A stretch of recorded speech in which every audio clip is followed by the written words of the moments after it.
Hi guys, I'm Kailong Vlogger na isang palawin niya adi life as a content creator. For today's video, ito nga pala kaganapan namin nung high school night.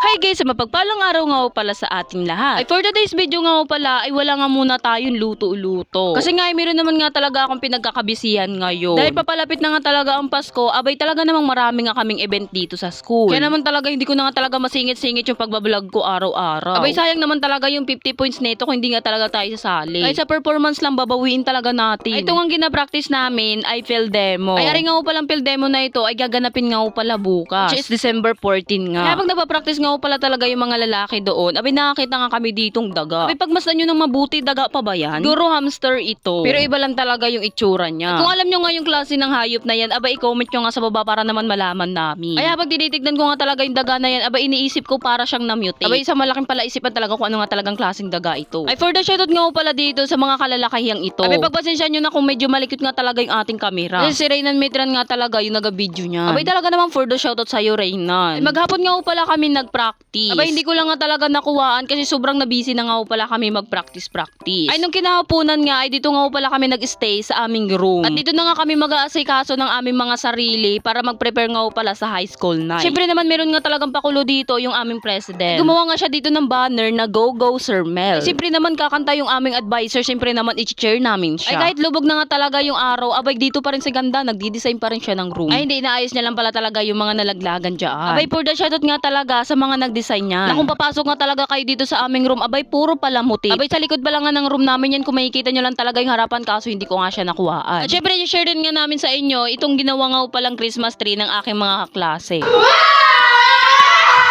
Na para bang hindi nila nakita noon nung unang pagkailaw niyan. Hindi, joke lang, pinakita ko lang nga talaga sa inyo itong Christmas tree namin. Abay maghapon nga pala talaga kami nag-practice kanina. Kaya naman talaga ramdam na ramdam ko nga talaga yung init ng aking katawan. Ay, napakalayo naman ng bahay ko kung uuwi pa ako. Kaya naman mas naisipan ko na nga na dito na lang nga muna ako maliligo sa aming school. At sobrang talaga napansin ko dito yung aking balat. Ay ate, tignan nyo naman talaga yung pinagkaiba ng aking balat dyan. Abay kalahati yung isa pula, yung isa naman maputi. Ay ganyan nga talaga yung nangyayari sa akin kapag ka na-expose nga talaga ako sa araw. Ewan ko ba talaga kapag ka arawan talaga ako, bigla na lang akong namumula. Kasi kapag hindi na talaga naagapan yung pagmumula niya, abay magkakaroon na nga talaga ako ng sunburn niya. Siguro ilang minuto lang nga talaga ako naligo. Kasi sa mga oras na yan, ilang minuto na lang abay mag-start na nga pala yung high school night namin. Kaya naman nagdali-dali na nga pala kami mag-asikaso ng aming mga sarili dito. Siguro sa mga oras na yan, iniisip ko talaga wag na lang ako mag-blush on. Kasi hindi rin talaga siya mag-e-epekte, lalo lang pupula itong mukha ko. Ay ganito nga pala yung itsura ng aming Christmas tree kapag kagabi na. Abay swerte na lang nga talaga namin dahil nakita nga namin ito siya ng gabi. Kasi kapag umaga nga talaga, hindi nga siya kumukulay ng ganyan. Kaya naman sobra talaga ako na mga sa aming Christmas tree ngayon. Ay mga ilang minuto nga ay bumaba na rin nga pala kami. Kasi tumatakbo talaga yung oras, hindi na namin mabantayan. Ay ganyan nga pala yung itsura ng Christmas tree nga pala namin dito sa school. Abay sayang lang nga talaga hindi nga ako nakapag-vlog ng opening nga ng Christmas tree namin na ito. Kasi sa mga oras na yun sobrang nagmamadali talaga ako kasi elementary night noon. Ay bago nga pala kami humayo sa aming pupuntahan, abay dumaan nga pala kami dito sa may bikiri sa harap ng aming school. Kasi wala nga talaga kaming baon na pagkain. Kaya naman tinapay at tubig lang nga yung amin nakain. Ay nagatid nga pala ako dito sa aming high school night dahil kasama rin nga pala ako sa kakanta. Kasi yung habol ko lang nga talaga dito, abay grade. Abay sayang naman yun kung mababalangkuhan yung aking grade. Ginanap nga pala yung high school night namin ay sa Barangay Irawan. Dito nga pala sa may court at tabi ng barangay hall. Ay mga ilang minuto nga pala ay nagsimula na rin nga itong event namin. Ay sinimulan nga pala ito ng BKD group. Ay nandyan nga si Hana kaso hindi nyo lang nga talaga siya makita. Ayun siya, pakunti-kunti lang talaga masisilip nyo pa rin siya. And then sunod-sunod nga pala ito. Ay sinimulan nga pala ng BKD at grade 7 hanggang ano na to, grade 12.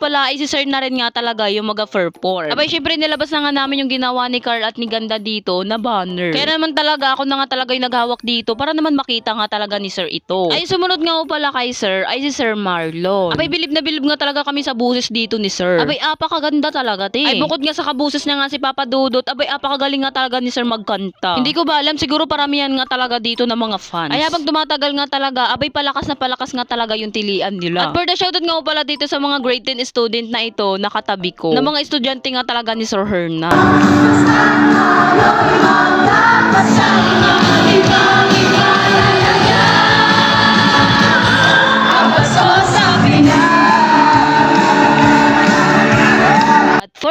nga po pala dito kila Nicole. At syempre na rin sa mga kasama niya. Ay kaso nga lang ay hindi ko nga sila kilala pero graded student nga sila. Na estudyante rin nga talaga ni Sir Hernan. Na para bang namimiss ko na talaga maging katala ulit. And then yung susunod nga po pala na mag-perform na nga po pala dito ay kami na nga. Siguro sa mga oras na yan nagkakagulo-gulo na nga talaga kami kung ano nga talaga yung pagkakasunod-sunod namin. And then for the antay nga talaga kami dito sa mga grade 10 student na are. Ay diba sana all na paghandaan. Kasi kami sobrang ikli na nga talaga ng oras abay kumanta na lang nga talaga kami.